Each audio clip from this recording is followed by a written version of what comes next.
নমস্কার, Arka home tuition চ্যানেলে সবাইকে স্বাগত। সপ্তম শ্রেণীর গণিত প্রভা বইয়ের কোষে দেখি 21-এর এর আগের দুটো ভিডিওতে 1 এবং 2 দাগের অঙ্কনগুলো দেখানো হয়েছে। আজ 3 দাগের অঙ্কনগুলো দেখানো হবে। তোমরা আগের ভিডিও দুটো অবশ্যই দেখে নেবে, তাহলে 1 এবং 2 দাগের অঙ্কনগুলো বুঝতে পারবে। তাহলে আজকে 3 দাগ থেকে অঙ্কনটা দেখে নেব। 3 দাগেরটা কি বলা হয়েছে?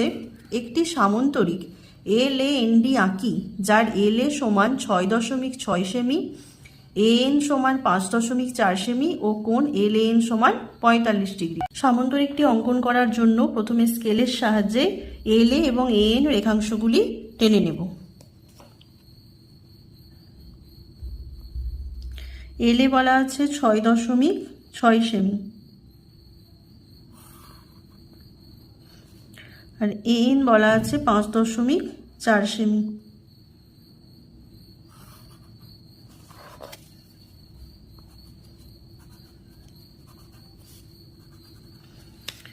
পঁয়তাল্লিশ ডিগ্রি কোণটি LAN কোণটি চাঁদার সাহায্যে এঁকে নেব।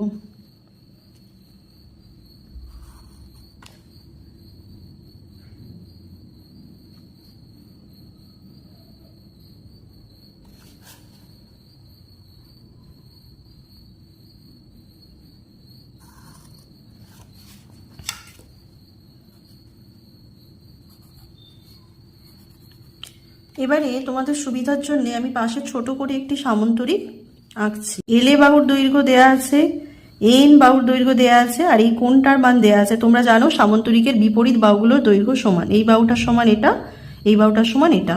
এবারে সামন্তরিকটি অঙ্কন করার জন্য প্রথমে স্কেলের সাহায্যে যে কোনো মাপের একটি রেখাংশ টেনে নিচ্ছি।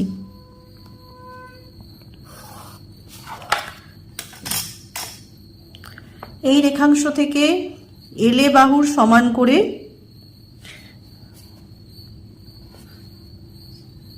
চাপ কেটে নেব।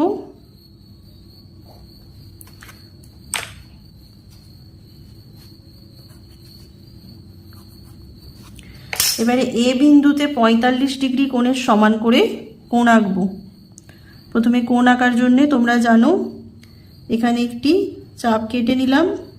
সেই একই মাপের চাপ এই বিন্দুতে কাটছি। এইখান থেকে এই চাপটার মাপ নিচ্ছি, কোণটা নিয়ে এখানে বসিয়ে কেটে নিচ্ছি।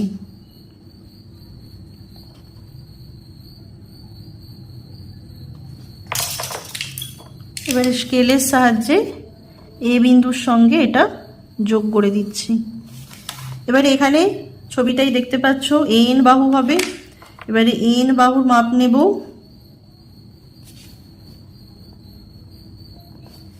নিয়ে A বিন্দুতে বসিয়ে চাপ কাটবো। আবার যেহেতু AN এর বিপরীত বাহু এই দিকে হবে, আমি LA তে বসিয়েও আর একটা চাপ কেটে নিলাম।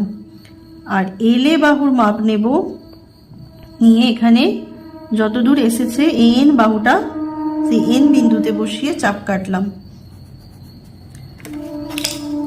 এবারে এই বিন্দুগুলো যোগ করে দেব।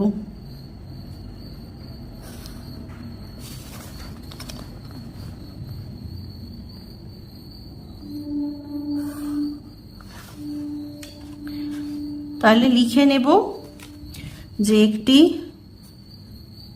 সামন্তরিক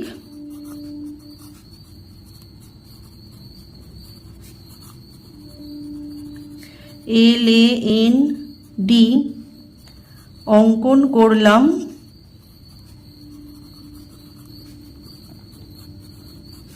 যার LA সমান 6.6 সেমি, AN সমান 5.4 সেমি, কোণ LAN সমান 45 ডিগ্রি। এরপরে 3 দাগের 2টা দেখে নেব। 3 দাগের 2টা দেখো কি বলেছে? একটি রম্বস HOME আঁকি, যার কোণ HOM 60 ডিগ্রি এবং HO 6 সেমি। তাহলে রম্বসটি অঙ্কন করার জন্য স্কেলের সাহায্যে 6 সেমি রেখাংশ টেনে নিচ্ছি।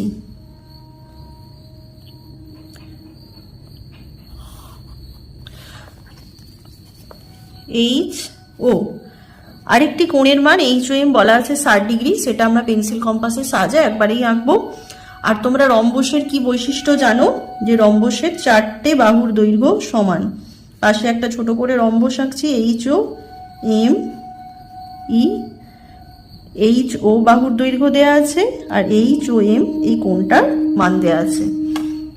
তাহলে প্রথমে স্কেলের সাহায্যে রম্বসটি আঁকার জন্য একটি যে কোনো মাপের রেখাংশ নিয়ে নিলাম।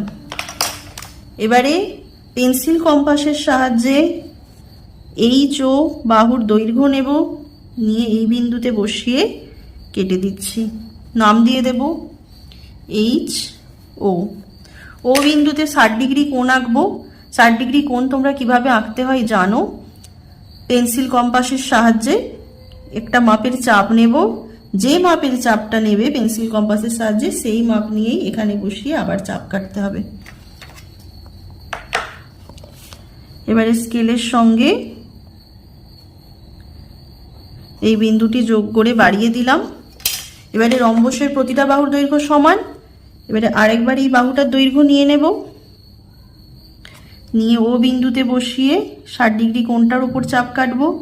60 ডিগ্রি কোণটিকে যেখানে ছেদ করলো সেখান থেকে এইখানে একটি চাপ কাটছি, আর এই বিন্দু থেকে এইখানে। এবারে আমরা বিন্দুগুলো একে অপরের সঙ্গে জুড়ে দেব।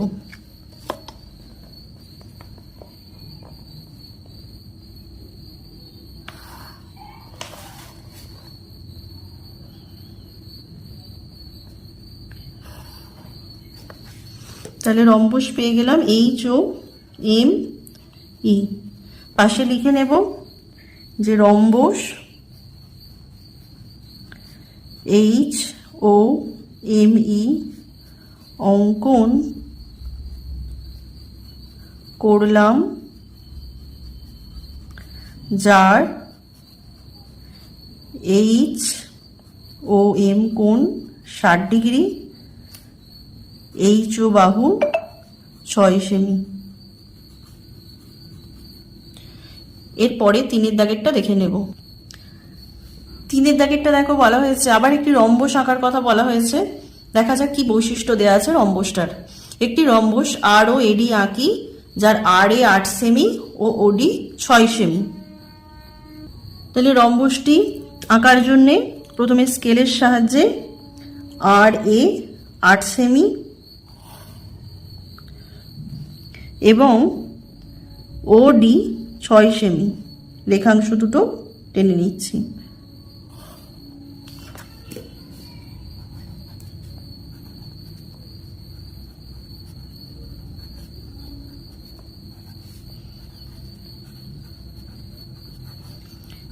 পাশে ছোট করে একবার রম্বসটা আঁকছি।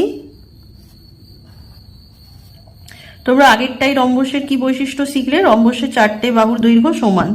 আচ্ছা, রম্বসটার নাম দিচ্ছি ROAD। তাহলে দেওয়া আছে আর এর রেখাংশের দৈর্ঘ্য আর OD। এটা রম্বসের হচ্ছে কর্ণ। রম্বসের কর্ণের তোমরা কি বৈশিষ্ট্য জানো, যে রম্বসের কর্ণ দুটি পরস্পরকে সমকোণে সমদ্বিখণ্ডিত করে। তাহলে এই রম্বসটি আঁকার জন্য প্রথম একটি রেখাংশ নিয়ে নেব।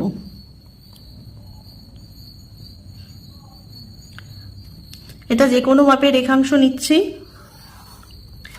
এই রেখাংশ থেকে আর এ কর্ণ যেটা 8 সেমি, সেই মাপটা পেন্সিল কম্পাসের সাহায্যে নিচ্ছি। নিয়ে এই বিন্দুতে বসিয়ে আর এ কর্ণের দৈর্ঘ্যটা কেটে নিলাম।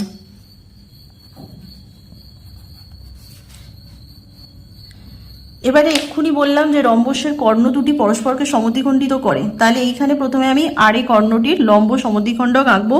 কিভাবে আঁকতে হয় তোমরা দেখে নাও। যেটা লম্ব সমদ্বিখণ্ডক আঁকবে তার অর্ধেকের বেশি মাপ নিয়ে উপরে নিচে চাপ কাটলাম। আবার একইভাবে এই বিন্দুতে বসিয়েও উপরে নিচে চাপ কাটলাম।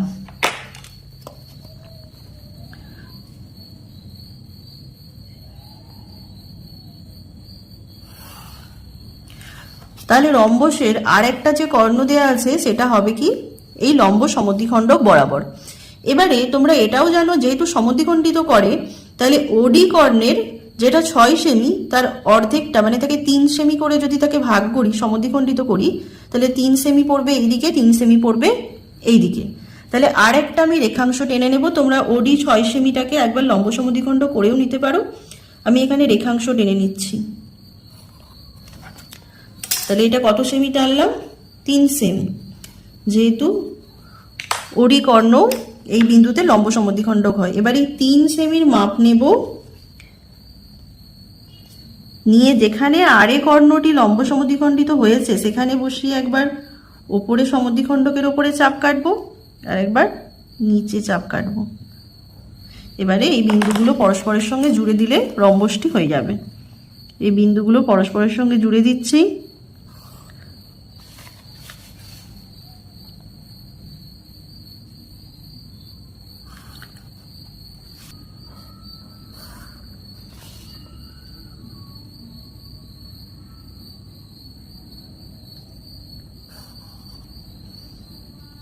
তাহলে এখানে পেয়ে গেলাম আর ও এ ডি রম্বস। লিখে নেব যে rhombus R O A D অঙ্কন করলাম, যার আর এ সমান 8 সেমি, ও ডি সমান 6 সেমি। এরপরে আইভিএরটা দেখে নেব। আচ্ছা, আইভিএরটা দেখে নাও কি বলেছে, যে একটি বর্গক্ষেত্র টি আর এম আঁকি যার টি এ সমান 6 সেমি।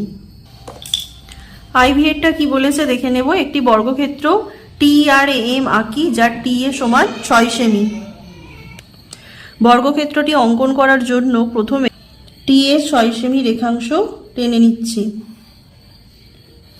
তাহলে নাম দিয়ে দেব টি এ। পাশে আমি একটা ছোট বর্গক্ষেত্র এঁকে দেখাচ্ছি, টি আর এ এম।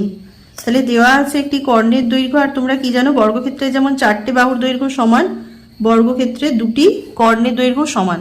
তাহলে বর্গক্ষেত্রটি অঙ্কন করার জন্য প্রথমে একটি স্কেলের সাহায্যে রেখাংশ টেনে নিচ্ছি। এই রেখাংশ থেকে কর্ণের দৈর্ঘ্য টি এর সমান করব। সমান চাপ নিচ্ছি পেন্সিল কম্পাসের সাহায্যে, নিয়ে এইখানে বসিয়ে কেটে নিচ্ছি। নাম দিয়ে দেব টি এ। এবারে জানো বর্গক্ষেত্রের কর্ণ দুটির দৈর্ঘ্য সমান, আর বর্গক্ষেত্রের কর্ণ দুটি পরস্পরকে সমদ্বিখণ্ডিত করে। তাহলে সমদ্বিখণ্ডক আঁকবো। টি এ কর্ণের অর্ধেকের বেশি মাপ নিয়ে উপরে নিচে চাপ কাটছি। আবার টি বিন্দুতে বসিয়েও উপরে নিচে চাপ কাটলাম।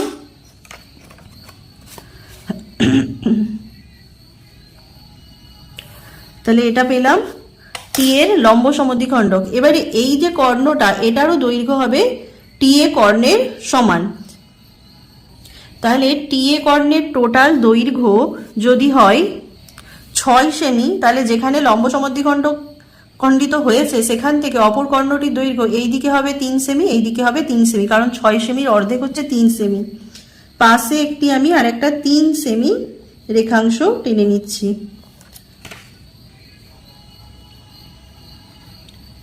এটা 3 সেমি। এবারে পেন্সিল কম্পাসের সাহায্যে 3 সেমি রেখাংশের মাপ নেব, নিয়ে যেখানে একটি কর্ণ লম্ব সমদ্বিখণ্ডিত হয়েছে সেই বিন্দুতে বসিয়ে লম্ব সমদ্বিখণ্ডকের এই ওপরে আর নিচে চাপ টেনে দেব। এবারে এই বিন্দুগুলোর সঙ্গে টি বিন্দু জুড়ে দেব। টি বিন্দু জুড়ছি, এখানে টি বিন্দু জুড়ছি, এ বিন্দুর সঙ্গে জুড়ছি, আবার এইখানে এ বিন্দুর সঙ্গে জুড়ছি।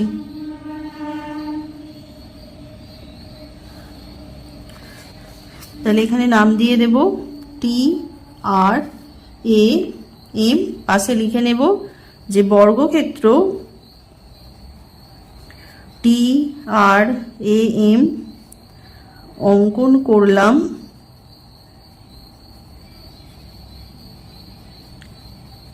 যার টি এ সমান 6 সেমি। এরপরে ভি এরটা দেখে নেব। 3 ভি এরটা বলা হয়েছে একটি আয়তক্ষেত্র এবিসিডি আঁকি যার এসি সমান 5 সেমি এবং কোণ বিএসি সমান 30 ডিগ্রি। তাহলে আয়তক্ষেত্রটি অঙ্কন করার জন্য প্রথমে এসি 5 সেমি টেনে নিচ্ছি।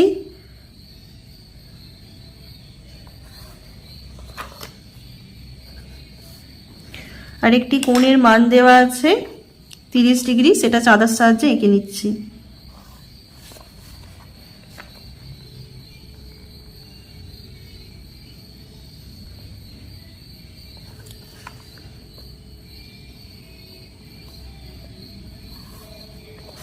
কোণটার নাম দেওয়া আছে বি এ সি। এবার পাশে ছোট করে আমি আয়তক্ষেত্রটা এঁকে নিচ্ছি। এ বি সি ডি, তাহলে দেওয়া আছে এসি কর্ণের দৈর্ঘ্য আর কোণ বি এ সি, মানে এই কোণটার মান দেওয়া আছে। তাহলে শুরু করি। এবারে আয়তক্ষেত্রটি অঙ্কন করার জন্য প্রথমে স্কেলের সাহায্যে একটি যে কোনো মাপের রেখাংশ টেনে নিচ্ছি। সেই রেখাংশ থেকে এসি 5 সেমির সমান করে চাপ কেটে নেব।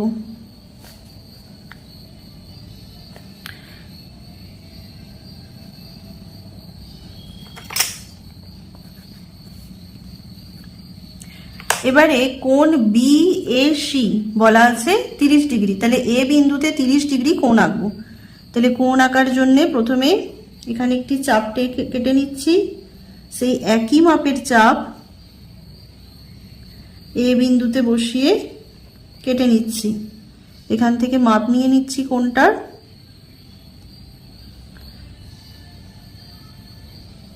এখানে কোণটা এঁকে দিলাম।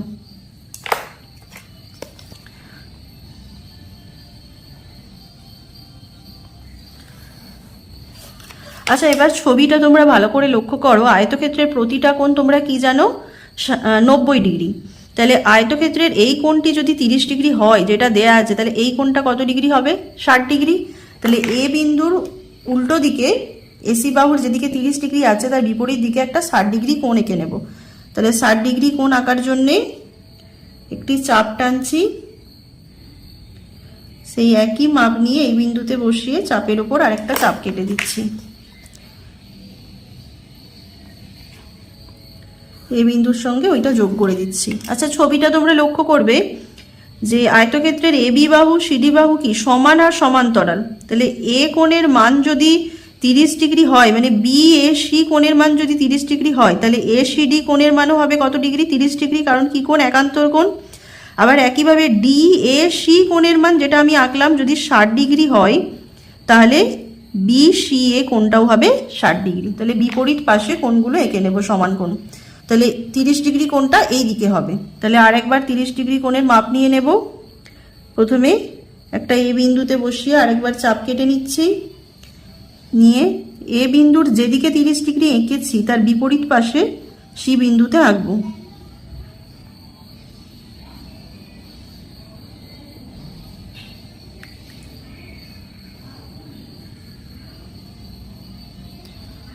আর যে 60 ডিগ্রি এ বিন্দুর যেদিকে আছে তার বিপরীত পাশে সি বিন্দুতে এঁকে নেব 60 ডিগ্রি।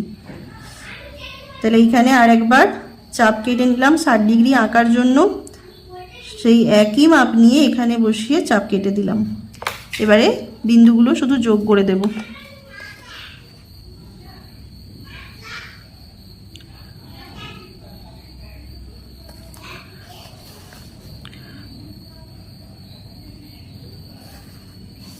তাহলে এখানে আমরা পেয়ে গেলাম এ বি সি ডি আয়তক্ষেত্র। তাহলে এটা 30 ডিগ্রি, তার বিপরীত কোণ এটাও 30 ডিগ্রি আঁকবে, এটা 60 ডিগ্রি আর এটা 60 ডিগ্রি।